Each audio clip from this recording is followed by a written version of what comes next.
afternoon, ladies and gentlemen. Welcome to this edition of This Week in the News here on DBS Television. A pleasure having you out there. We are here for us to exchange ideas, exchange views on what is happening in the country. Our guests are with us in the studio. We begin by welcoming them. We begin with Dr. Liven Kizito. He is a peace advocate. Good afternoon, sir. Thank you for accepting to talk to DBS again today.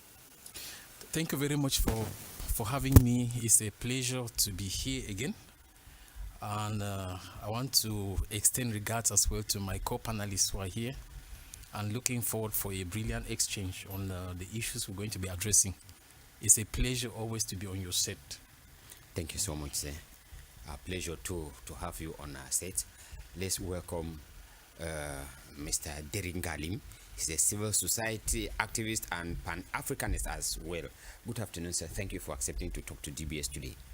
Good afternoon, Mr. Mange, and good afternoon to my fellow panelists. It's always a pleasure to be on this panel, especially when it comes to issues of Pan-African nature. And I think it's an opportunity for us to advance the ideology of Pan-Africanism and to discuss matters that could help regional integration as far as our continent is concerned. Thank you so much. Thank you so much. We'll be coming back to that issue of Pan-Africanism and see how the ideology, the current situation of Pan-Africanism in the continent as of now. That will be one of our topics of discussion. Mr. Ngangwa Gabriel is equally on set. Good afternoon, sir. Thank you for being here once more. Mr. Mangek, good afternoon to my co-panelists. I want to seize this opportunity to greet all the viewers of DBS TV and to wish you all a happy Sunday. And to say when duty calls, we have to obey. Exactly. Especially on a panel like this, where we have to use our voices to see how far we can change our community. Thank you. Thank you, and a happy Sunday to all those who are watching at us from their various homes, those who would have finished or rounded up with their Sunday obligations and are taking a rest. Maybe those of us who are here, we never had that opportunity to take such a rest, but we believe that with you, we are still at our service, and that's our duty to do that. Thank you for being there. We'll begin, gentlemen, to talk about other issues before we dive into our topic of discussion. We talk about sports. This week, most of the African teams that crossed the group stages into the knockout stage of the ongoing World Cup seem to have been having a certain pattern that they have been following. They begin by dominating and giving hope, raising hopes, and then all of a sudden, almost at the last minute, we see African teams crashing out. I'll begin with you, Mr. Ngangwa Gabriel, since you have the microphone. We saw Democratic Republic of Congo, we saw Senegal, we saw Ivory Coast. What is happening with African football? Is it that we still have a different concept of football, meanwhile the Europeans have a different concept of football, that Africans go into a team, you take for example Senegal, leading 2-0, and Belgium will come and in the second half equalize and win. What's happening with African teams? Mr. Venatius, that's a tricky one. I think Africa is known for football, and I cannot be very sad because we've not been entirely eliminated. We still have our flag flying up there because Morocco, some African teams are still there, like Morocco, yes, like Egypt, yes. So we still have hopes. Now, talking about the other teams that have gone home, I want to first of all clap for them because they actually went. Cameroon did not go. Yes, we have to face the fact. Cameroon did not go. So those that went and came back, they tried their best. At least they saw the Mercedes-Benz Stadium. They saw the Gillette Stadium. Yes, they saw Canada, they saw Atlanta, they saw all of those places before coming back. Different from us who are just watching on the screens. So thank God. But looking at the Senegal, the match Senegal played lastly, I think they actually played well. It's just that luck did not favor them. So football now is more of luck? I think luck also plays its role. Luck plays its role too, because I cannot explain how... Other people think that football is more scientific now than relying on good lucky game kind of thing. It depends on the school of thought they are advocating for. Yes. So according to me, they actually played well. They dominated. I think, which team was that again? Belgium. Belgium. Yes. They dealt with the Belgians. They scored their first goal and they scored their second goal. Exactly. The Belgians were still struggling. And it's surprising that the Lions, at the 85th minute, conceived the first goal. After some time, they conceived the second goal. And around the 120th minute, there was the a penalty. came. Yes. So how do you want me to explain this if it is not a matter of luck? So the Belgians won by luck. I don't think the force can actually be compared with that of the Lions, the Teranga Lions. They actually did it. So I don't blame it on African teams entirely. I blame it this time on luck. Now looking at Morocco and Egypt, who are still making us proud and hopeful. I think who are lucky perhaps. Yes, lucky. They're still making us proud and hopeful. And looking at the circumstances surrounding the entire football in Canada there, I think Africa is somehow blessed, because I could not imagine a situation where Morocco now will face Egypt. It's likely, very possible. No, but I don't think so. Because when you look at the thing very well, the Morocco will likely face Argentina. And then Egypt. Yes, since Cape Verde, Argentina won Cape Verde. Yes. Yes. So things have been structured in such a way that the two teams will only meet either at semi-finals or finals, which is good for us Africans. I think it's good. It would have been terrible for Morocco and Egypt to meet, because one person will go. Who will I come support? back. Because normally, I think I'm out for Africans anyway. So it's actually a good evolution out there, and we just need to keep pushing. But I think this Morocco of a team is very powerful, because in 2022, Morocco actually made it to was it semi-finals? Yes, semi-finals. Yes. And now they've gone up to quarterfinals, and their strength is still coming up. So I think they are doing it big. Maybe luck is shining on them. Doctor, what do you think? Is African football now lucky kind of game? I think there's a sense in which I subscribe to what he said. There is, in everything that we do, sometimes you need this element of luck. It is not all about luck, but sometimes you need the elements.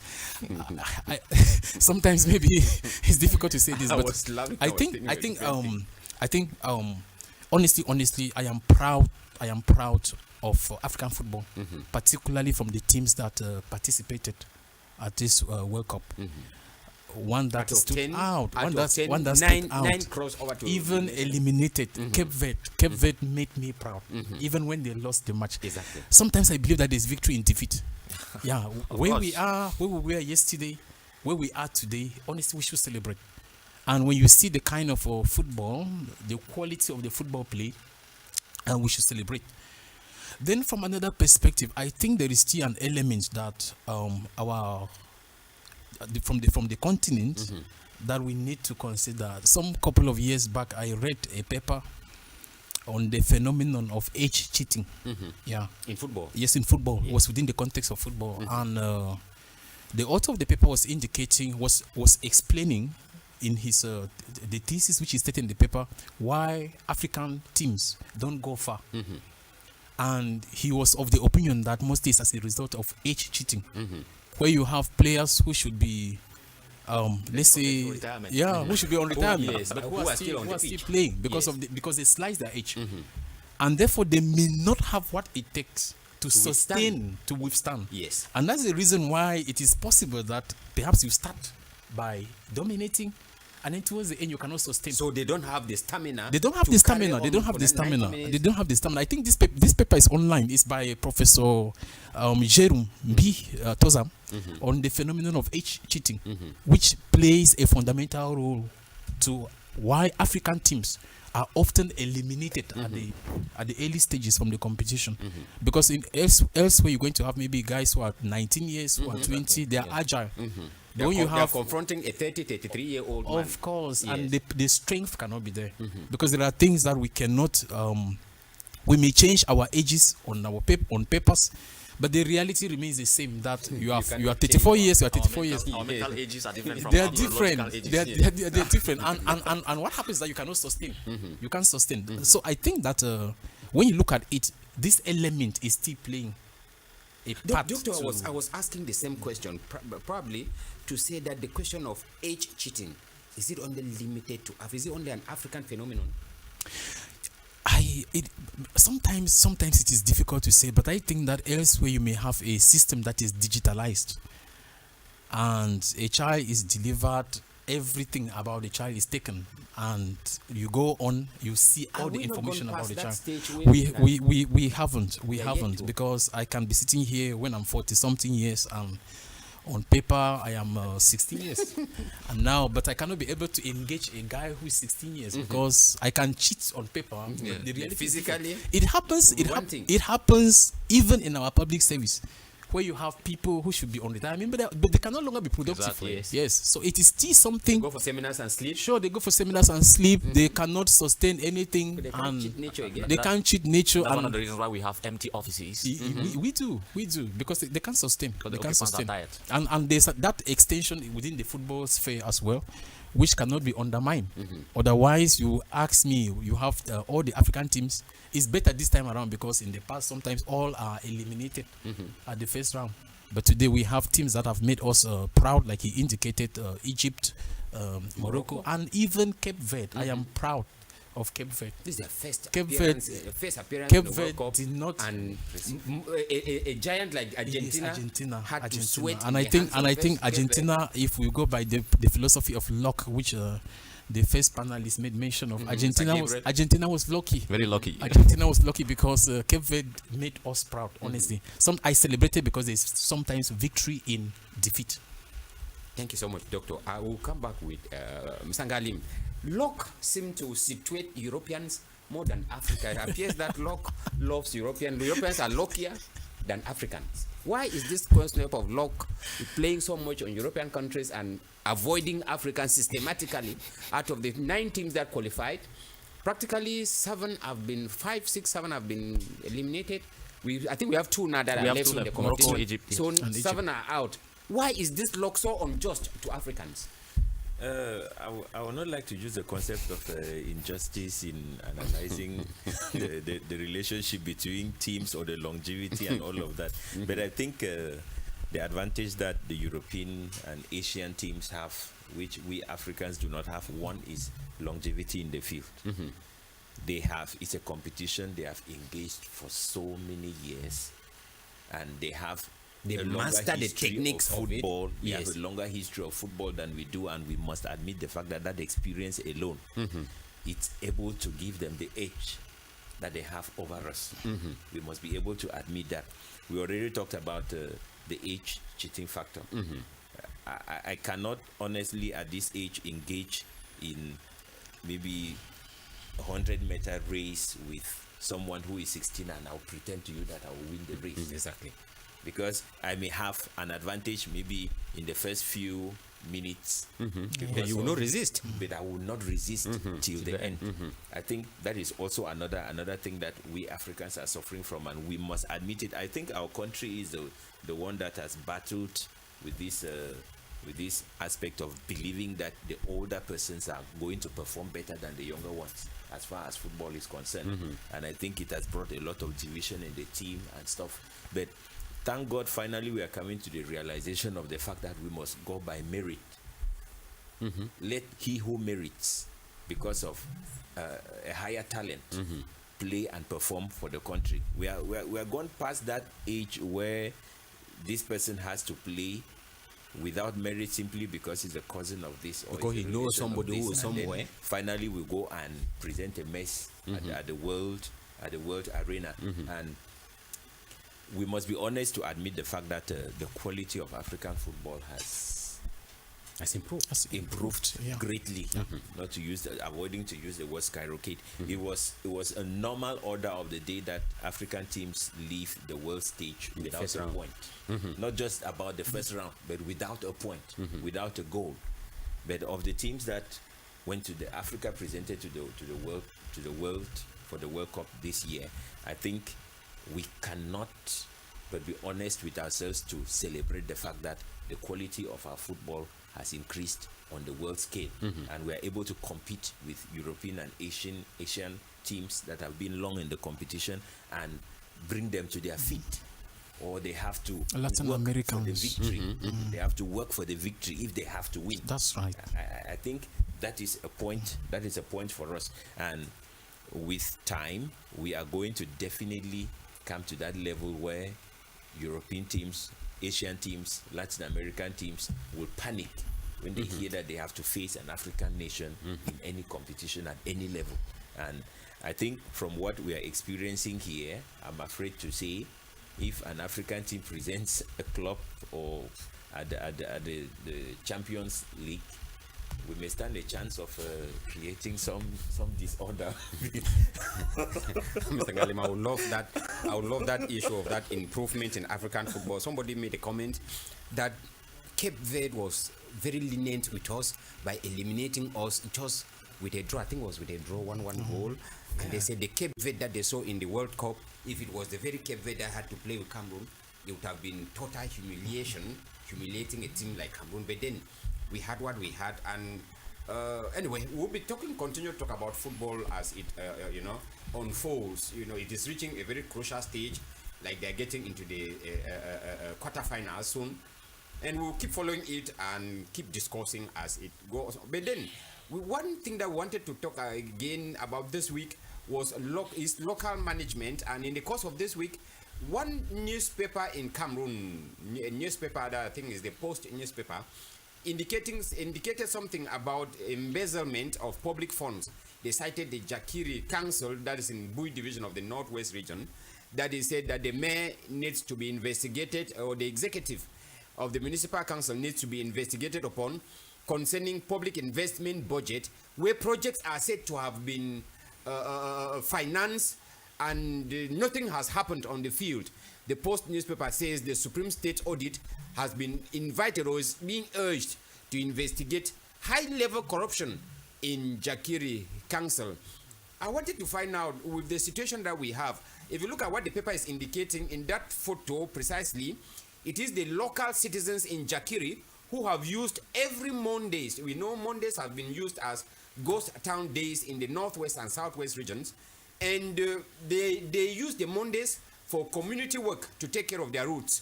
Meanwhile, it would appear that the council in Jakiri has been signing budgets from the government coffers for such projects, and nothing is happening on the ground. I happen to have been I got in contact with somebody on the field, and he told me what baffled me was that they don't even know who the mayor in Jakiri is. Please, somebody speaking in Jakiri, they don't know who the mayor is, they don't know who his deputy is, they don't know where they are. That is why they have taken upon themselves to carry out public investment budgets in their town by themselves. And we would want to ask, I wanted to begin with you, Doctor, if we would talk about management of a municipal council like Jakiri, when we know that the mayor is not there and he signs budget, is it that government, is there no follow-up? How do we sign a budget for somebody who is not even on seat in the office? There is a divisional officer in Jakiri. There's a senior divisional officer in Kumbu, that's the seat of Bui division. And every 3 months, the council is supposed to hold a normal council session. Which means, if he is not in Jakiri, no council session. Can that report not go up to the hierarchy to indicate that these officers are not in office? See, I am the first thing to say is that news about mismanagement is nothing strange as far as our own context is concerned. The mismanagement of public funds is a symptomatic expression of a deeper problem which we have. Yeah, because I wouldn't be surprised that this is not only about Jakiri. I know the area very well, and a good number of councils within the context of the conflict that we have are not where they should be for security reasons. Where you may have a council that's supposed to be like in Jakiri, maybe the seat of the council in a different place, a different locality altogether. And therefore, it will not be a surprise that a citizen from the area will say that he doesn't know the mayor. That they don't know who the mayor is. Know the mayor. It is a systematic problem. It is a systematic problem. This, I can tell you, is not only in Jakiri. It is a systematic problem where, in our context, there is no accountability. There is impunity, because sometimes there are people who mismanage funds and nothing happens. We have a history of investigations, maybe commissions to investigate that, and at the end of the day, nothing. Nothing. No sanctions. No sanctions. No results are even No perhaps. results. No result. No result. And people are stealing. People are stealing. It is like maybe you can imagine a state of lawlessness, and everybody is trying to benefit from it as much as possible. The first thing is that the situation in the Northwest, particularly in Jakiri, is not such that any reasonable or sustainable development can take place there. I have often said that within the context of development, like you're indicating, there are three things that we need. And these three things must work in concert to have this. The first thing is that we cannot reconstruct, if we're talking about development, in a conflict, Which is when, still ongoing. which is still ongoing, when there's no resolution, when there is no reconciliation. So you're going to have resolution, you're going to have reconciliation, you're going to have reconstruction going on together. The problem is the myth that everything is okay. Either the mayor is going to give the impression to hierarchy that everything is okay. He takes money and does nothing, because practically he will not be able to work in the field. Yes. We have seen cases of equipment, maybe in some areas being vandalized, as they are attempting maybe to develop the area, being vandalized. So it is a complicated issue, and a structural issue that we have in our country. This is not only in Jakiri. We have seen cases of so many abandoned projects, or for which money had been disbursed and nothing. That is was the done. case. That's the case in Jakiri, because nothing done. the Post newspaper indicates that the mayor would have signed. Money has been disbursed from Yaoundé, but then nothing is happening on the ground, because he's not even in Jakiri. He's not there. He's not there. And sometimes it's just money that people sign and share as pocket money. Yeah. Apart from that, there's no reason why, maybe within a context like that, no work is done. And I'm telling you that it will be difficult for work to be done in setups like that. It's like conflict areas. Yeah. Unless that the mayor has to use a different approach, and perhaps it is possible to use other alternative approaches. But I am condemning in the strongest terms this act of embezzlement. All of us, it is wrong. Can the mayor not tell whichever office in Yaoundé that, no, Mr. Minister or Mr. Director, I cannot sign this budget because this project cannot be implemented? What is the purpose of drafting a project that you know that cannot be implemented, that cannot be carried out? Because the intention is not to carry out the project. Okay. The intention is the money, not to carry out the project. Some of the people who are writing project, the intention is not to carry out the project. Even if you take a step out of the context we're talking, and you get into maybe NGOs, majority of the people who write project, the intention may not be to carry out. The intention is the money, and they may get maybe some little crumbs and pretend to do something. Go out with cameras. We are self-centered.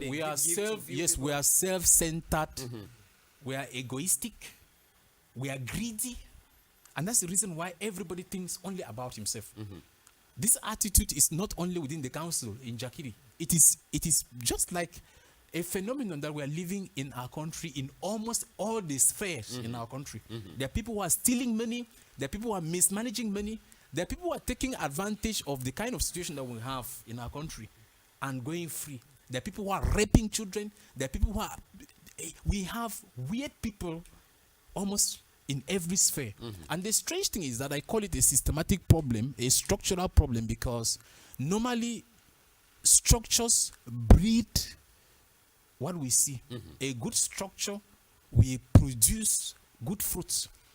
A bad structure will produce bad fruits. And the visible signs are there in every corner of our streets, every corner of our town, in our offices. And in stories like this, of people taking money that was meant for the community and perhaps just using it as their pocket money, why the community suffers and bleeds. If you cannot execute a project because of insecurity, don't take money from the government. That is it. Don't take money from the government. And if the government gives the money, the government must be able to follow up. Unfortunately, we don't have this sufficient follow-up. Do not be surprised that after the newspapers report as they have done, after it dies. And maybe if the government is following up, it could be following up because maybe the mayor in question may be a weird person in their profile, because sometimes we have cases where it is selective follow-up, where justice is selective, but normally it should be something that it should affect. It should be blind. It should be blind, irrespective of who you are, irrespective of where you come from, irrespective of the title that you have. Once you have embezzled, you must pay back. Exactly. Yes, you must pay back. And it is at times alarming to understand, Doctor, that we're talking about an executive that has outlived their mandate, because this is a mayor who was elected in 2020. We're in 2026, and if people don't know, it's not as if elections took place last year and people are not yet used to the mayor. We are talking about 6 years gone. People don't even know who the mayor is. At the end of the mandate, which was supposed to have ended a year ago, what balance sheet will he give for 5 years? Is there no follow-up to find out that you've been in your in this office for this number of years? No mission, no commission has ever left Yaoundé or left the minister Mendeville or left the SDO's office to find out what is happening. If the people don't know the mayor who elected him, that was the question. Yeah, because it's a simple thing for us to understand. If they don't know the mayor, normally the mayor is supposed to be elected by the people. Of course. Yes. Then who elected him? It is local elections. Yes, it's local elections. Who elected him? And do not be surprised that some of these people, they may do nothing, and they win elections again in inverted commas, open and close, because sometimes they are not elected by the people. Because normally if the people elected, they will know who the mayor is. But imagine that somebody in the locality, he said, we don't know the mayor. And it is very possible not to know the mayor because they are not there. And they might not have been elected even by the people. Yes, it's possible. Doctor, thank you. Let's take Mr. Ngangwa before, so that we rush and get into our topic. Mr. Ngangwa, there is a situation, there's a similar situation like that in the Southwest region, where an SDO came out with a register where every administrator would have to mark their names every morning in his office to justify the fact that they are living in their area of command. Can such approach not help stem this kind of ghost workers that we have, ghost representatives that we have in some municipalities? Remember, Doctor said the case is not only peculiar to Jakiri. Exactly. It's not peculiar just to Jakiri. It's not peculiar just to the Southwest, as you are saying. I think there are other places in Cameroon that are suffering from this absenteeism in disguise too. Yes, let's be frank here. We have such cases that we've been seeing even in the past years, that people complain of absenteeism. We rush over to QC, something like that happened some time ago. We heard about absenteeism, mayor absent. We've heard about stuff like that, even in Douala here. People complaining of those kind of people not being in the office. Ghost workers. The doctor talked about people not knowing their mayor. Yes, they said they don't know their mayor. It's really very funny. I want to believe that when the people say they don't know their mayor, it's figurative. I don't understand. If it is plain language, then I don't get it. Because you cannot be in a municipality, you don't know your mayor. It means that there is actually something very big. That is to demonstrate the level at which the situation, how precarious it is, because they don't even know him, which means nobody sees him. And the question I asked was, like Doctor was asking, how did he come to power? Exactly. And they said they don't know whether they were the people who elected. It's terrible. Yes. I think that's a call for concern, and we need to cry out against this. We need to keep crying until we will see things done the right way. Yes. Then looking at what you just asked, the situation in the Southwest where you have to at least mark your name to be sure that you are in office. I think that is something that we need to look into.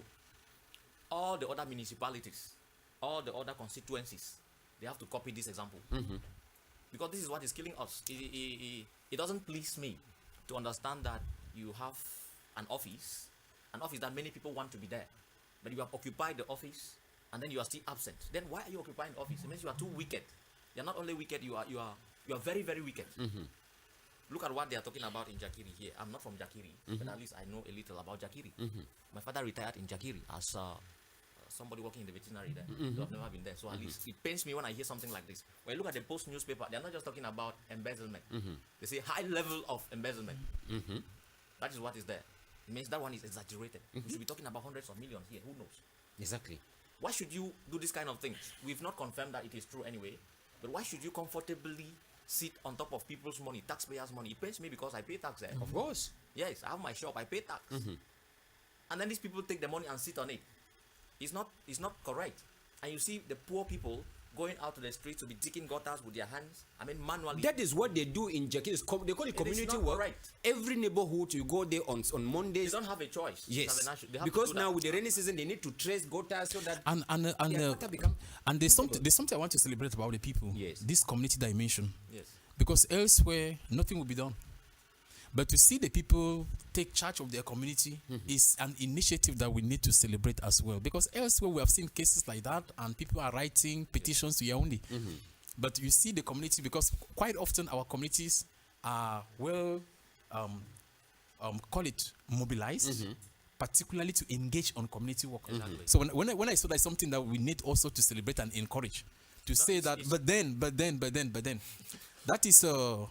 that is doing work for which someone has been paid to do. Yeah, someone has taken money for that and doesn't perform, and the community is doing what the person has been paid to do. Anyway, we don't have a choice. If you don't want to do it and the system has been like that for years, then leave the community to get bad. You are the one to suffer. Yes. If the road is yours and you don't arrange it, because the man who does not even live he here, does he not will not know even the pass on that you road. don't even know him, then you are waiting for him to come and arrange. For how long? You talked of 2020, now it's 2026. That is 6 years already. And you think you will keep waiting for them? Then do your best. Just create your drainages and keep traveling as you can. I think it's very bad. Then looking at what is happening with these people who are very strict, I think that's the system we have to adopt. Yes. We have to be strict. Strict but fair. Yes, they have to be present in their offices. If you are already old and tired, leave the office. Correct. Let the other person who is willing to work come in with fresh blood and do what is good for the community. The other day I watched something on the media. I saw the president of Fika Food was questioning Roki, said, "You're late." Yeah, of course. Because you were supposed to come for a meeting and you're late. Somebody will say, "No, this man is very strict. He's strict and fair, stained and fair," which is good. That is what we are supposed to do. I believe there is hierarchy. Yes, in every ministry in Cameroon there is hierarchy.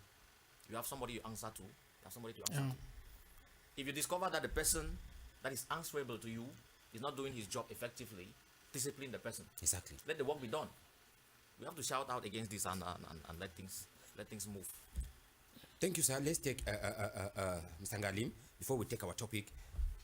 What should the government needs to know in this situation? Because it would appear that a wrong image is being sent, or a wrong report constantly goes to Yaoundé. Meanwhile, what is on the ground is different.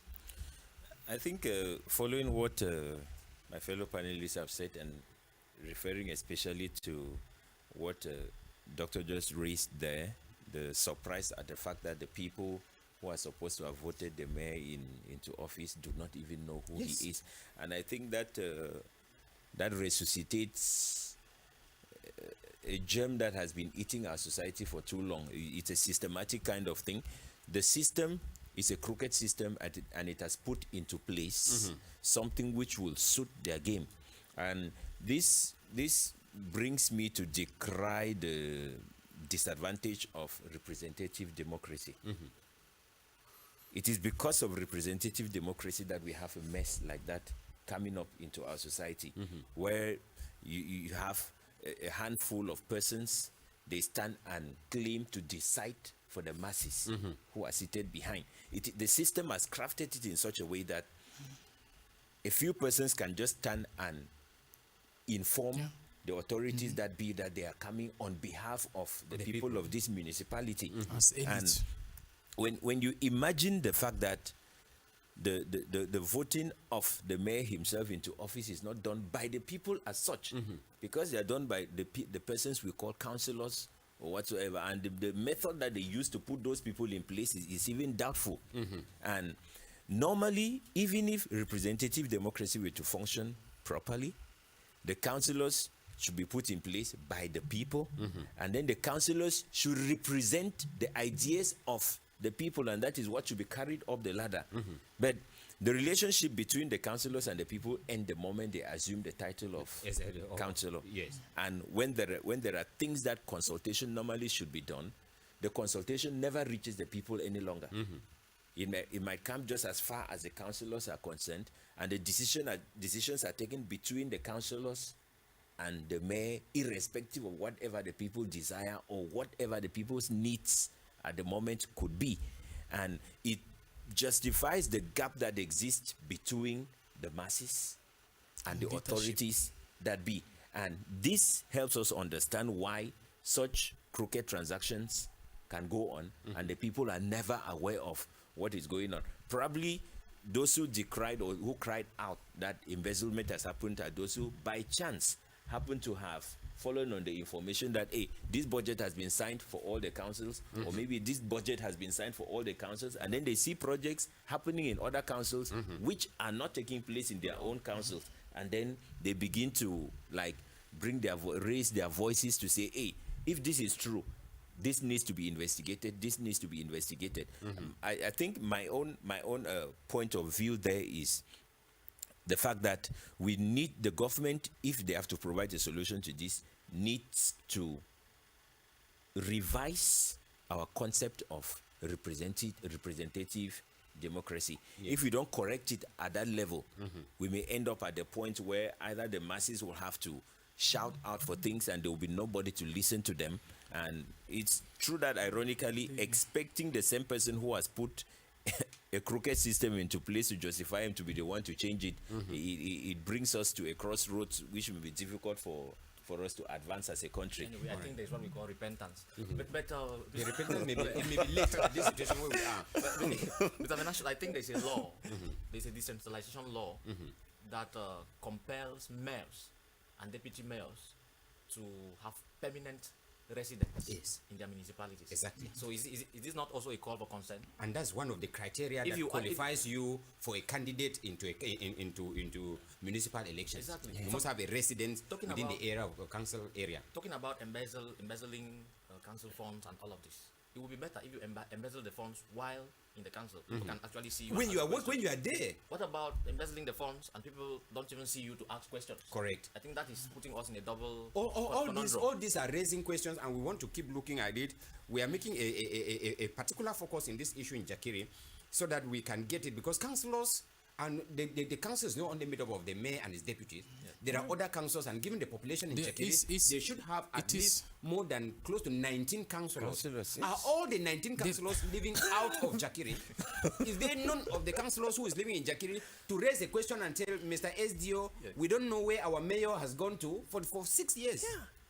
So because this is, when you put this into question, yes. They're all in the game and they're benefiting. So all right, we should continue like that. All right, I think that we should get into our topic, and I'll plead with our producer that we take the second topic instead, so that we cure directly in from this issue of talking about management, local management, so that we take the second topic that talks about voter registration, how to accelerate the process. Since we are talking about management, we are taking the case of Jakiri. The registration into voters register will be running out by the 31st of next month. And if we are closing by next month, we want to find out. We've had elections in Cameroon over and over, but Cameroon has not been able to register up to 10 million Cameroonians. We want to find out today. That's why I'm pleading with our producer that we take the second topic instead, that talks about voter registration, how to accelerate the process. I think our producer should arrange and correct the topic. We're talking about registration. So what is the main bottleneck? I'll begin with you, Doctor, since you are Mr. Ngalim, since you had the mic. What is the main bottleneck, the main difficulty that we have not been able to register up to 10 million Cameroonians down the years that Elecam has been conducting elections from 2011, I think so, 2011, 2018, 2025, when I'm talking about presidential elections. Meanwhile, within this gap, we've been conducting local elections. But then, we have to let Cameroonians understand that registration runs from 1st of January to 31st of August each year. Why is it that Cameroon, we have been unable to register if up to 10 million Cameroonians up till now? Where is the problem? Where is the blockage? Mr. Mange, the system is designed to have it remain that way, and it's simple. It is easier to manipulate a handful than to manipulate maybe a large society of people. In management, that's an obvious thing. You easily manage a little crowd than a large one, and it is not like there are no strategy that could help Cameroon register more voters onto onto the voters database. All the possibilities are there. And we have had persons of goodwill, technicians, who have come up with software that could accelerate the registration of voters, and the system has refused because digitalization is a threat. Is the system against the fact that people should register? Are they against the fact that more Cameroonians should register? Definitely, if you work against all suggestions and possibilities that could bring people in as within the shortest possible time, then you are against the fact that more people should register. And when you look at the strategy that is put in place right now, the sensitization is not even there. How many Cameroonians are aware of the fact that voter registrations Is closing by closing by August next month? Yeah, the information is nowhere. The sensitization is not done, and there is a budget.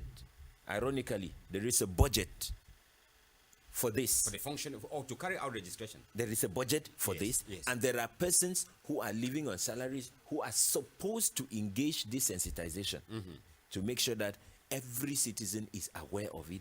Every citizen takes a step to register for the elections, and we have the voters database packed full if their work was actually done.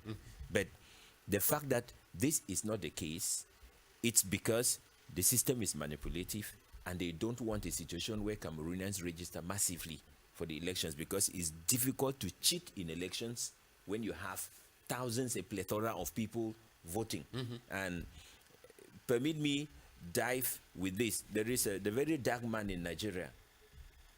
He recently cried out against this blockage of people from registering. The Nigerian government just suddenly announced that they will be closing the registrations by the 15th, I think this next month. And Because the they have very, upcoming the very elections dark too. man was in Canada at the time, and he said he is coming back, and that with his voice alone, Nigerians are going to register, and that they cannot close it before the date, because they were like anticipating the closing date Of when voters register. of voters registers. I'm mentioning that to let us understand that it might not be particularly about the Cameroonian society, but the kind of democracy that we have running at this time on the continent is a kind of democracy that is aware of the fact that a crowd is a danger to the system or to the survival of the system. And therefore, they put in place all strategy that is aimed at limiting the number of persons who register for elections, because it's very easy to manhandle the number, to manipulate the figures. And it will help. Maybe this will be helpful when we consider the fact that in Cameroon, it is easier for the names or the information of living voters to disappear from the database than the dead ones. Why is it that when it comes to updating the voters database, it is mostly the names of those who are living that is not found? You go to this center, your name was supposed to be there. It is no longer there. It cannot be found. But the names of those who have died several years ago, they're still there, very secure in the database. And ironically, maybe when the Elekam counting is not aware when you die, when the if counting the family comes, does not bring forth the information, Elekam may not be aware that maybe Mr. Mange, who was there, died sometime last year. But, and that is why they should be conducting constant censuses to be able to sort Census out. is another thing, because To be able to sort out. Census is a problematic issue for us. Yeah, to be able to sort out the persons in the various communities, to know who has left the stage, who are those still remaining, and it is that information that is supposed to come in and help the people that be to compare the statistics and be able to pull out those who should no longer exist on the database and see those who are supposed to be there. Because when you take all those statistics just on the screen in front of you, you are able to see all the Cameroonians who are within the voting age. When you have that statistic already, you check what number of these people are actually on the voters database. If it is maybe less than 75%, you know there is work to do. You know there is something that is not done that is supposed to be to be done. But once we don't have a system in place to constantly do those checks, to update and have the real statistics of the population in our society, it will be difficult for us to even determine how many Cameroonians are of the voting age, how many have registered, how many have not registered, and will not be able to put in place strategies to check why is it that this number has not registered. In other societies, people even go right to the roots. They come to your compound, they see the number of children you have. Are you registered? Are you registered? Why are you not registered? Why are you not registered? They put in place strategies to be sure that they failed a census process. Why could Elecam not also move with them so that each compound where they go to, they find out, have you registered in election? Okay, let's just register you automatically. And in addition to that, if the software which they rejected was accepted, definitely it will be as simple as you do from your phone. From your phone, you are able to upload your scanned ID. Upload the scanned copy of your ID or your birth certificate onto the system and fill in your form and submit. It goes to the system because that information contains where you originate, where you are actually living. The council area where you are. And there will be a spot there for you to choose which particular voter center you would wish to affiliate to. I think if that software was put in place, it will help out those who might be aware, but they don't have the time to displace themselves to the various maybe registration centers to be able to do it from the comfort of their homes. And on the day of the elections, they appear at their various centers, they retrieve their cards and have their votes cast. All right. Let's come back to Doctor. Doctor, when you listen to what Mr. Ngalim is indicating, let's take the situation. We're talking about Jakiri, and it appears this is not a situation that is peculiar to Jakiri. And I was like asking myself, how will registration finally take place in Jakiri if they don't know who the mayor is, if there are no councillors? Who can even talk about registration now? Is it not another assurance that next year we are still going to move into the same situation where nothing is changing, no registration, no participation, broad-based participation in the grassroots of the population? What do you think that we can do to change such a situation in a case like Jakiri? The first issue is why are people not interested? Because even when they do register, sometimes Elecam is making announcements of number of cards that are left with them that have not been collected, and the people don't come to collect. I add that a good number of Cameroonians don't have faith, they don't have trust in the system. And you can sample opinions in the street. Some persons may feel that this is just waste of time. Some persons have this feeling, it's waste of time. And this is the reason why they are not interested. Because it is not enough to go and register. When you go register, you must vote. And after voting, what happens? Sometimes some persons go to say you must be able to defend your vote. And the question that has not been answered is how? How do you defend? No. The electoral code says you are free to be there during counting in the hall. If the size of the hall permits you to witness it, it's supposed to be open. People are supposed to see how they are counting, and the process is being well elaborated in the electoral code that you can follow it up, perhaps defending it by following what the electoral code lays down as. I think there is the recent elections which we just had. There are people who cry to say no, this was not okay. I remember the context of Ginicom. Ginicom, there is one of the leaders in the CPDM who decried what he described as a mathematical miracle of fraud, and he actually resigned from the party to say no, he was not comfortable with that. I think this is where the problem is coming from. If at the end of the day people discover that this is just a fruitless exercise, they may not be interested. It is true that we are encouraging people to get themselves registered. And like he was indicating, the more the people, it could be difficult to fraud. But when people discover that it's just a fruitless exercise, they don't see any reason for that. Particularly in our own context where elections are synonymous to violence.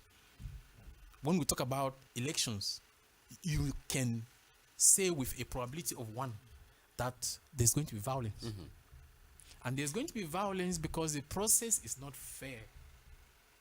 The process is not fair at all. And it is causing a lot of potential voters, even those who registered already, not even to participate.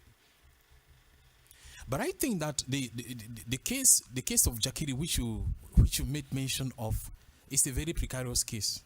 Someone should not die because of elections. These are basic rights. Someone should not die because of elections. And when you ask the question, I'm going to say one thing. Solve the problem. Resolve the problem. Reconcile, reconstruct. Somebody will not be afraid to register. Remember that in some of these places we're talking about, election workers cannot even be free to go about doing their job the way they're supposed to do. Like in Jakiri, that you made mention of. Election workers cannot be free to go about and do their work the way they're supposed to do. Yes. And even the citizens cannot even as well be free to participate the way they would love to participate. Why? Because there is a problem. So if we do not, if we keep pretending, Mr. Mange, we keep pretending, we keep saying that everything is okay, it is going to be bringing us back to what we say, that the more things seems to be changing, the more they remain the same, and nothing is actually evolving. Resolve, reconcile, reconstruct, and everything will be in place. And when we organize elections, we are organizing elections to steal. If elections are organized to steal, if elections, that's a hypothetical statement. If elections are organized to steal, if elections are fraud, you will see people will see reason not to participate in it. Normally, when the system is transparent, there are people, for instance, who don't write professional exams. Some professional exams in our country, because they just say, no, they are fraud, I don't have money to pay, and they stay away. They don't believe that they can go through without cheating. Just like some people believe that maybe you want to stay out of problem, simply just stay out of anything elections, because you're going to put yourself in trouble. There are people in jail as a result of that. That is not what I am saying. I'm simply giving the perspective of other people and why we're having challenges with this voting thing. And then indicating the fact that a stakeholder is someone who is going to be affected by anything, by the process, by the project. And here, when you participate, you are a stakeholder. When you don't participate, you are a stakeholder, because you're going to be affected by the people who participated, the decision of the people who participated. And my advice is that all of us, we need to massively. It becomes very difficult for the system to fraud, and we cannot give up. That's my point here. We have to keep believing that we can fix it, and no one is going to come and fix it for us. We have to be believing that we can fix it and making efforts to fix it. Okay, thank you. Let's go back to Mr. Gabriel. Elecam has been using what they call biometric registration kits. I use the word what they call because I don't know how biometric it is. How does this help foster, or why is it that with the help, with the presence of these kits, we are not even able to go past even 8 million? I talk of 10 million is too much. I don't think that we've ever crossed the 8 million. Is there nothing that this biometric are they of no help to us to fast track the process? Mr. Venashos, looking at the number of people we have in Cameroon, approximately 30 million, and looking at the number you're calling, 7 million, 8 million, 10 million, I think it's too low. It is too low. Whatever kits they are using, it shows that they are not effective. And if they are not effective, it's not because they cannot be effective. It's because there are things tied to it, which my co-panelists have already mentioned. When you look at the country like Cameroon, we mentioned people who have died having their names resurfaced when they are doing elections and all of those kind of things. You ask a question about why do people feel reluctant to get themselves registered. I think somebody will not be comfortable to understand that after he's dead, he will still be voting. if your name can resurface, or if dead people's names can resurface, can come up again as people who can vote. I mean, Not if tell they me are, why somebody will they are not actually the feel dead, the comfortable. dead not allowed to rest in peace now because they are Allow the dead to rest in peace. still voting. Yes. Imagine your father who died some years ago. And still participating in accident. elections. You go to a poll and you see his name. So there's a party for dead people. Oh, you don't understand. Dead people already have political. I think that's very bad. Maybe that's why some people don't want to also vote. People don't want to be voting after they are dead. When you look at some kind of things, pre-election tensions before election in Cameroon, I think Doctor mentioned something like that.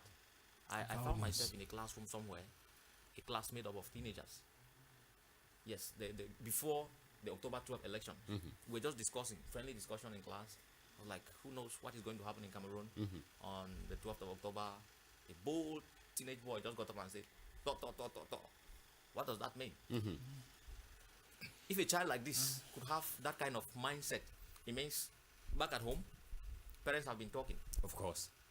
They've been saying things related to the race. How will you feel comfortable to even go out on that day and vote? If you hear those kind of things and you've not registered, then you will just shift behind and say, no, please, my life is more important. I will not go and expose my life to danger in the name of voting. Because after that, life will still continue. I think a lot of people died during the election tensions and all of that. They are history now. So those are some of the kind of things that make people just withdraw. The delay in publication of results is another thing. You will not be comfortable. Why can't we copy from other countries? Just go to the United States, for instance. I don't think when they do elections, the results stay for long. But here, it's like we consult oracles. We will visit the gods. We will postpone the declaration. When people will wait and get tired, and the day reaches, they will push it again.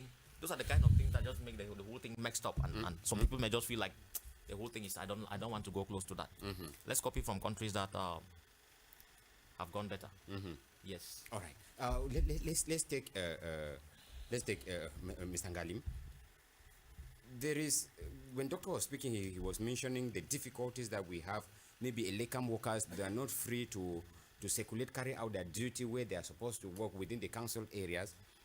How can local leaders like chiefs, like funds, religious leaders, can they be used to make sure that they drum this message of sensitize the population to make sure that they register into voters register? That would be very possible because sensitization itself is a very inevitable step if we intend to have the society, the awareness of the society on the table. Sensitization works specifically when he who has the right voice, when I talk of the right voice, he has a moral authority, he has the power to talk to the people and the people listen. Those are always the best channels for sensitization, because you will admit with me, there are certain persons, even back in your village, if they say something publicly, nobody ever takes it for a serious. And three things taken into consideration. There is the character. Yeah. If you don't have character, you cannot be able to. The character of the leader, the leader. Yes, the character. I think we have ethos, we have pathos, we have logos. Yes, and logos. Ethos they means character. Pathos they mean reason, because you must have the right information. You cannot do sensitization without the right. Yes. And then you have the logos, which is reason. Pathos means concern for the people. When you feel for people, you can easily influence them. When you have compassion, when you have empathy, when you don't take money that is meant for the community and pocket it, when you are there for the people, when you are a servant leader, you can influence people. When you are a man of character, my father used to say to me that when you are an adult, you don't have two truths. You have one truth. As an adult. As an adult. You are a man of character, you must have one truth. Not two versions. Once you're having two versions, you are a liar. And therefore the community does not trust you. Some of the leaders that we have that could influence the process are not trusted by the community because they lack ethos, they lack pathos, they lack logos. The chiefs, some of them are not in their palaces.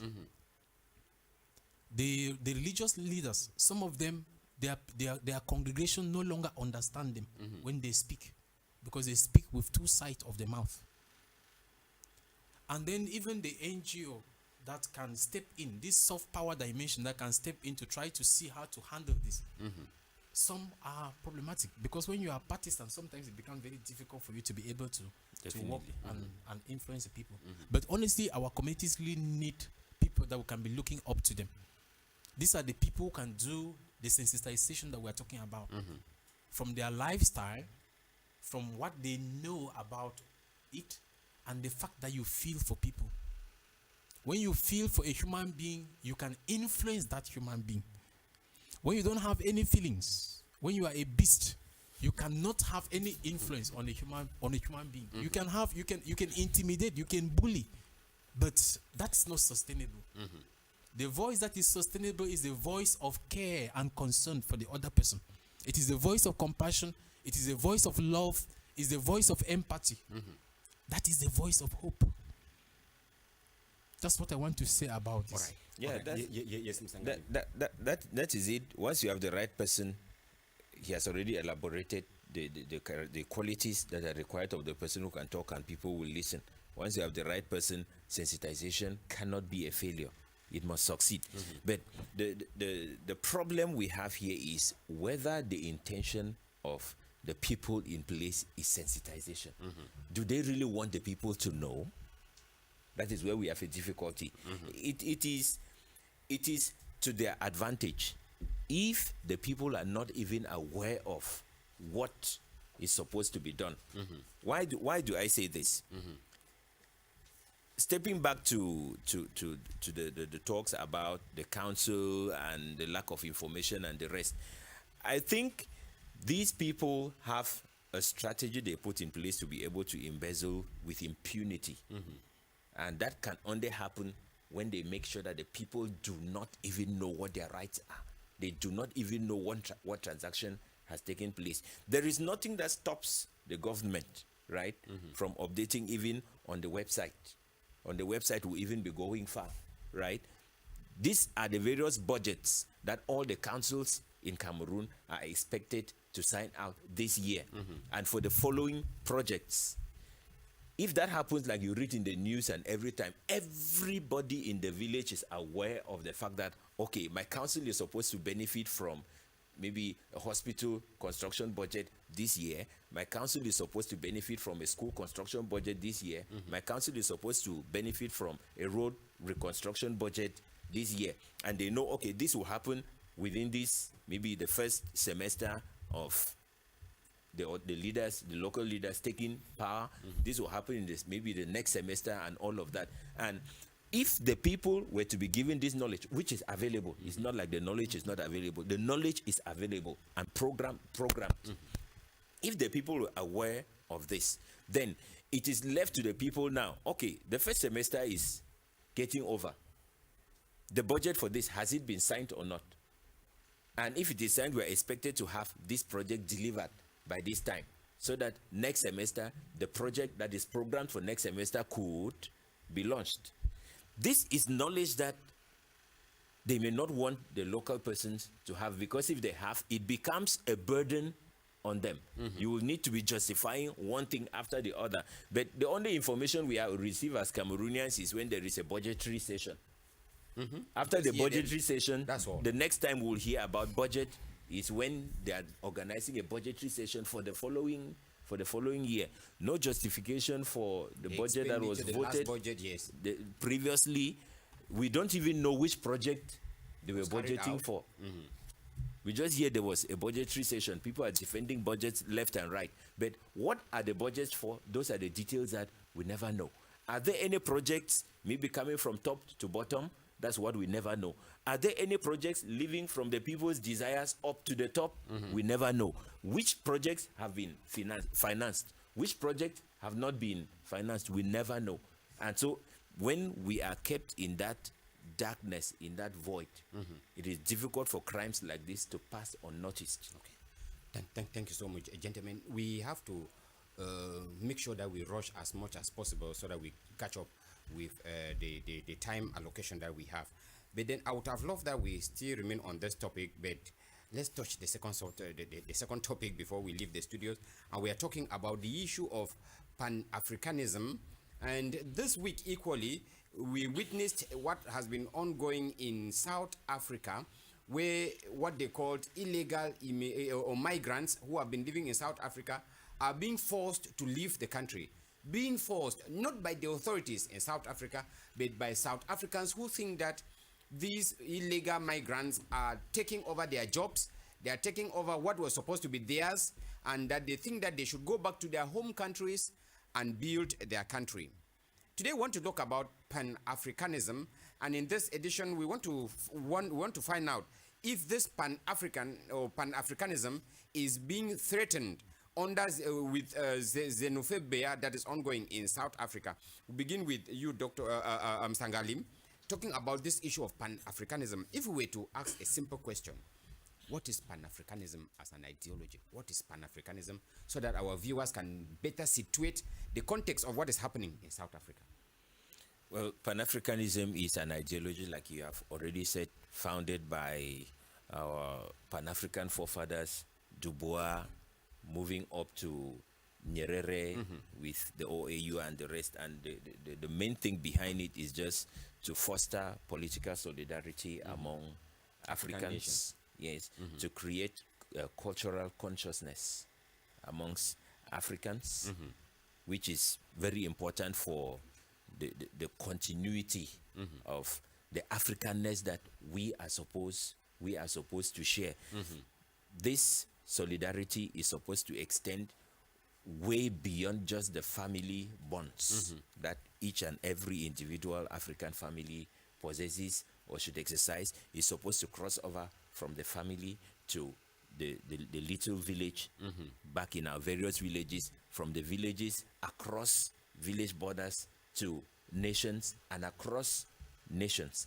And if we are sitting here today talking about Pan-Africanism, is because I think we are facing challenges with the dreams that these forefathers had put in place, which, as is expected, we are supposed to build and strengthen from one generation to the other.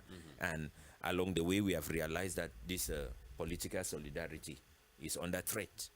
And in their own ideology, even right up to the building of the OAU, I think the intention was to gradually scrape off these national boundaries that were imposed on Africa by colonialism, the Berlin Conference, and all of that, because the real intention was that global integration, global connectivity of Africans, both on the African soil and in diaspora, to create a consciousness because it doesn't limit it to those of us who are here on the African continent. There are also Africans, due to migration, search for greener pastures, they find themselves in other continents, and it doesn't stop them from sharing that Africanness that we all have. That is the basic idea behind Pan-Africanism.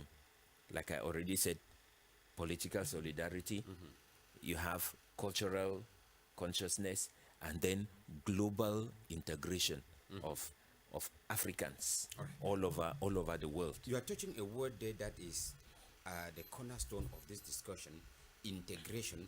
And I wanted to take Mr. Gabriel. Gabriel, it would appear that this phenomenon, this ideology that Mr. Ngalim is explaining, it has remained a mere political slogan, perhaps in South Africa, because from what we saw this week, I don't see that integration possible when you have to ask, where are you from? Where is your ID card? Go back to your country. What do you mean by go back to your country? Is it only now a political slogan when we talk about African integration? I think it is a political slogan. Yes, because in fact, it has the activities in South Africa now, which are highly xenophobic, have betrayed that ideology, that Pan-African ideology which we are talking about. That's really a betrayal of ideology. Because what we see happening in South Africa now is completely opposite to what our forefathers. He mentioned all of them. Next, I cannot imagine a fellow African asking another African out of his country, forgetting that his own, the people from South Africa too, his own brother or sister should be in another country. So he is threatening actually this Pan-Africanism that we are talking about, because first of all, it's going to bring about retaliation. We are seeing it already. There are many South Africans in Nigeria. The other day, I watched Nigerian youths on media. They are very categorical about the fact that South Africans now should start thinking of leaving. So which seat are we showing? Because it's actually very bad. When you watch what is happening in South Africa, you cannot imagine somebody established in South Africa for 13 years. He has trained his workers and he has employed them. I mean, his workers who are South Africans, they are making a living out of his own enterprise. And you're asking him to leave. He's pleading and telling you that he has trained people, he has opened his shop, and he has to keep it alive. And you're saying that, no, go. Don't bother about what will happen to the shop. Just go. Who does that? It's not really, it's not really the spirit our fathers planted. So I think they are drifting from the real thing. And this kind of attitude is reviving ancient barbaric ideologies. It's like an ideology, it knows no boundary. It has started in South Africa. Before you know it, it will start spreading. I think we have a lot of foreigners in Cameroon. If you live here and go to Kanyabasi, most of those people who sell spare parts, instruments, they are not Cameroonians. Should we get up one day because we, along the line, became lazy and see them prospering and go and start saying that they should leave? They are taking our jobs, they are occupying our spaces, and are they not paying taxes? They are working and they are paying taxes. So I think that spirit has been tampered with, and we have to cry out against that. You talked about somebody just jumping into the streets and asking somebody for his ID card. Are you a police? Exactly. I don't think you and I have the right Yes. to start harassing people and asking them for. Even if I see somebody along the road who is not a Cameroonian, I don't think I have the right to start questioning the person and asking. I'm not a police. That people have been trained for that. So when you ask people, where is your ID card? What are you doing in my country? You are taking our job. You see somebody say, I'm here as I'm selling food. You are not permitted to sell food in my country. Leave, go to your country, go and build your country. What kind of seed are they sowing? And these people openly come on media and tell lies. I'm talking about these vigilante people I'm talking about. These activists. Yes. I know the South African government too has a stand on this. They cry out against xenophobic activities, but I don't know how real that cry is. Because if they are actually, I'm talking about the government now. Because we cannot say the South African government is supporting this xenophobia. Yes. But indirectly, I don't understand. They have formed a lot of movements like the National Action Plan and all of these things that fight against racism, xenophobia, and all of that. But it's still happening in the same South Africa we are talking about. It is not good. You see these leaders, these activists, they will come online and say, we've never beaten anybody. But it's a lie. The images that we have. I have seen the ndamba of a man slapping somebody on the street because the person is a foreigner. So because I'm a foreigner and I'm in your country, that has become a crime. It is not good. That takes me back to a story that somebody told me long ago when I was still in the secondary school. That there was a time Cameroon played a match somewhere. They were watching in Yaoundé, and because the referee, the central referee was a white man, he cheated. He, let me say, allegedly cheated. So they got out and were angry. They looked for whips, and they had to retaliate. Any white man they see on the street, they whip. And I think that is very bad. Those are ancient barbaric ideologies that we are struggling to kill. But I think South Africa is trying to instead revitalize those things, which is not good. These people have to be cautioned. I think the South African government can play a very big role here. I'm not saying that they are not doing anything, but I think their best. Maybe they are not doing enough. Their best is not enough. It's not enough, and it is bringing now a lot of economic backlash. Yes, businesses are crumbling, and I think nobody would like to get into a business deal with South Africans now. Until it even affected football. I think footballers are seen as ambassadors of goodwill everywhere. But it will be surprising to understand that when South Africa was eliminated from the World Cup, most African countries were celebrating. Even their captain indicated after their first match that he was surprised that the spirit of unity doesn't exist. They were celebrating. Many Africans were supporting Mexico instead of South Africa. Now look at what is happening now. When I'm not going back to football, I'm just linking it up to what we are talking about. When Senegal was playing, everybody in Africa was for Senegal. We are now talking about Egypt and Morocco. We like them, but South Africa, because of this, their xenophobic activity, their xenophobic ideologies. Yes, they have just made all Africans to hate them. I think it's not good. It's very bad. It has brought also reputational damage, because I think a lot of world leaders, even WHO, most of this. They've condemned it. So how is South Africa going to present herself now? Your image has been stained worldwide. It's not good. So those xenophobic skills, I think the government, I put it all back to the government of South Africa. They should start I was just first to see that they kill this thing before it goes to what we will not understand. Yes, because it becomes uncontrollable. Yeah. Yes. Of course, it's almost I think running out of when we hand. just talk of xenophobia, it may be seemingly difficult. It just comes from a Greek word, xenos, which means fear, or rather stranger, And or guest, phobia. and phobos, phobia, which is normally All right. for strangers. Oh, yes.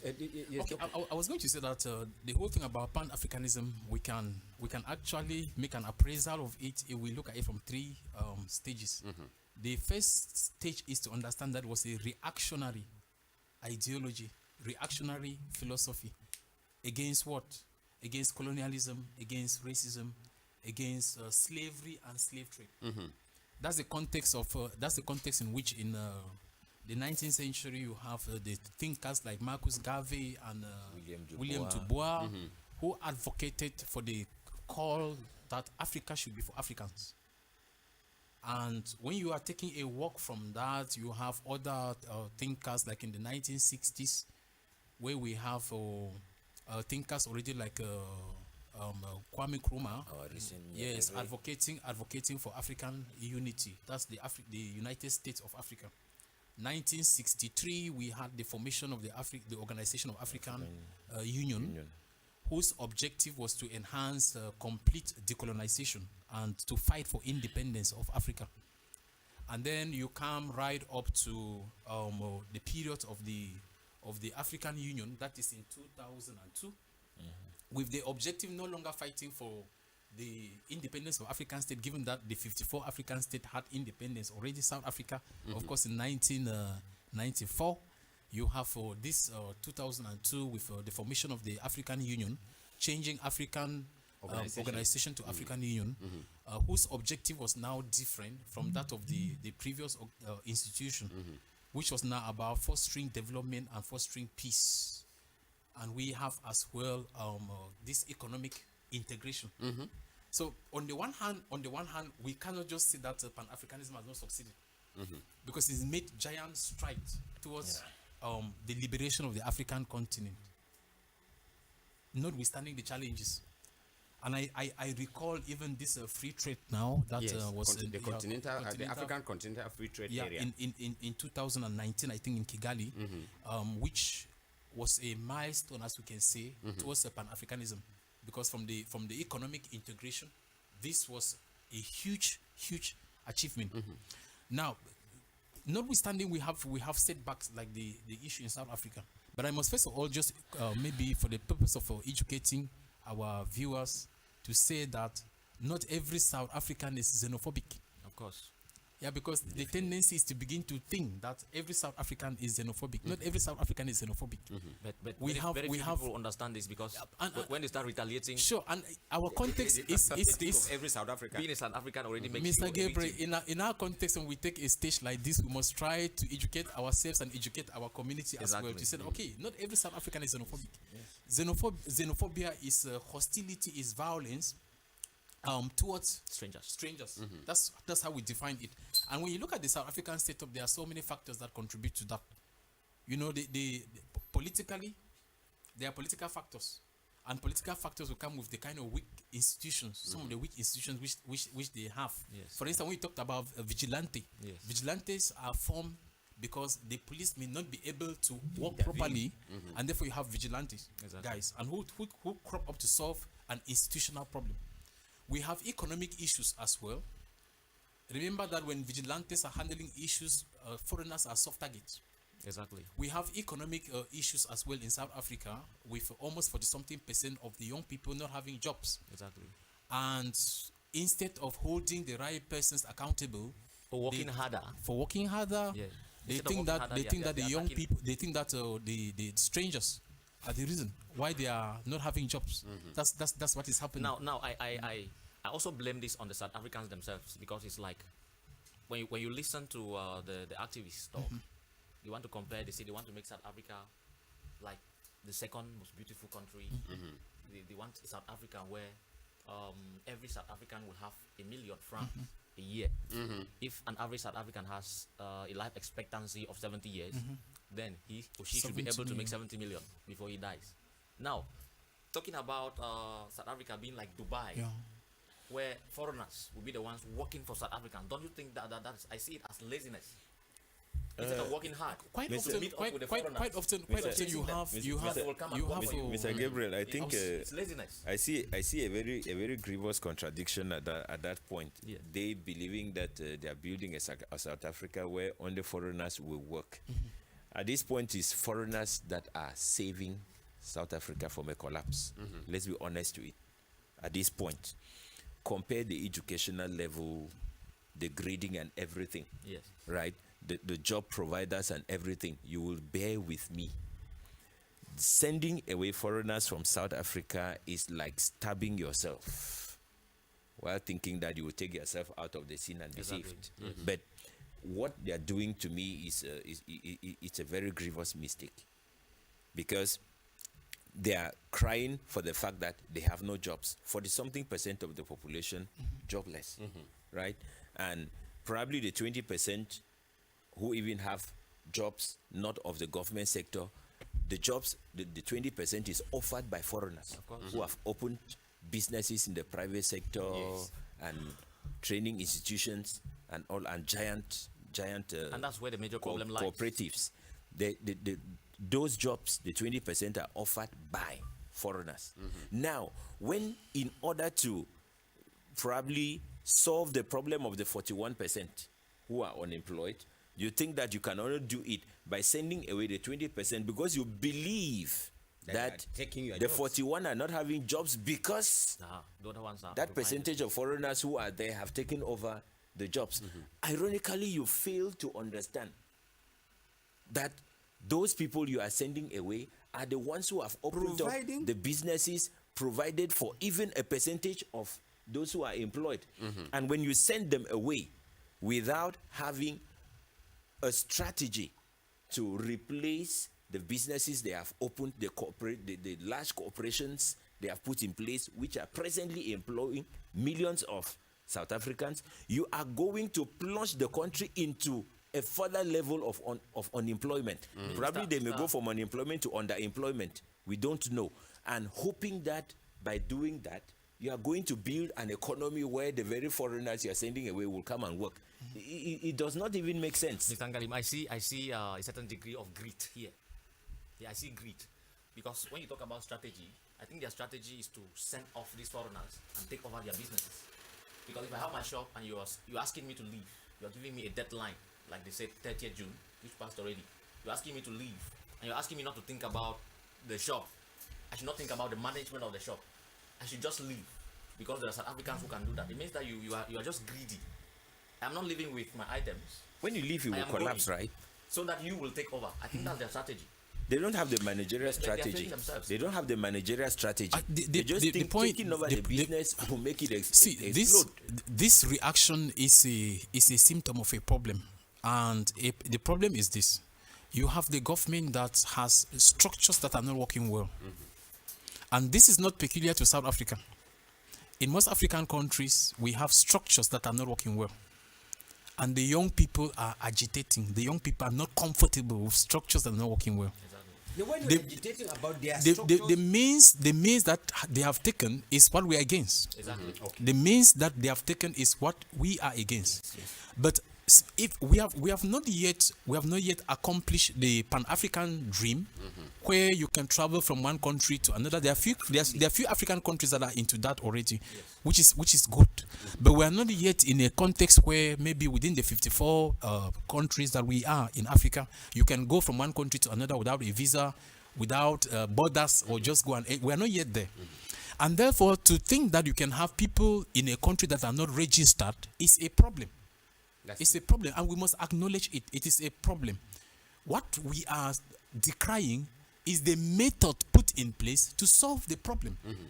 Because we cannot just maybe Open our doors yes, and say yes. that We are not yet there. We are not yet there, because the idea of Pan-Africanism by the founding fathers is a valorization and a prioritizing unity over sovereignty. Okay.